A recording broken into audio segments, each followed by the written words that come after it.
Hey everyone, in this video, I'll show you how to add a web part on SharePoint step by step. I'll be showing you this on SharePoint Online. First, open the SharePoint page where you want to add the web part.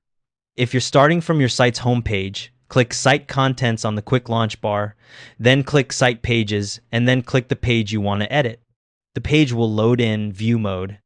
Next, click the Edit button at the top right of the page. Once you do that, the page enters edit mode and you'll see circled plus icons appear between sections when you hover over them.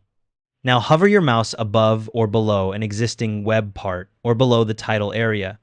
When you do this, a horizontal line with a circled plus icon appears. Click that circled plus icon. The web part picker opens up. You'll see a list of web parts appear with a toolbox panel on the right showing all the available web parts. To find the one you want, type its name in the search box at the top. You can also browse by category using the drop-down if you're not sure of the exact name. Once you've found the web part you want, click on it. The web part appears instantly on the page at the spot where you click the plus icon. Now, configure the web part using the property pane that appears on the right side of the page.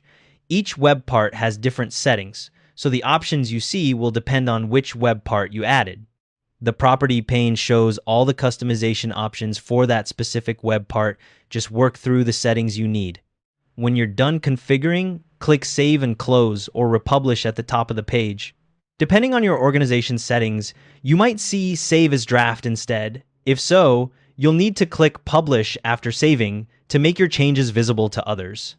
If you see Republish clicking, it will make your changes live immediately.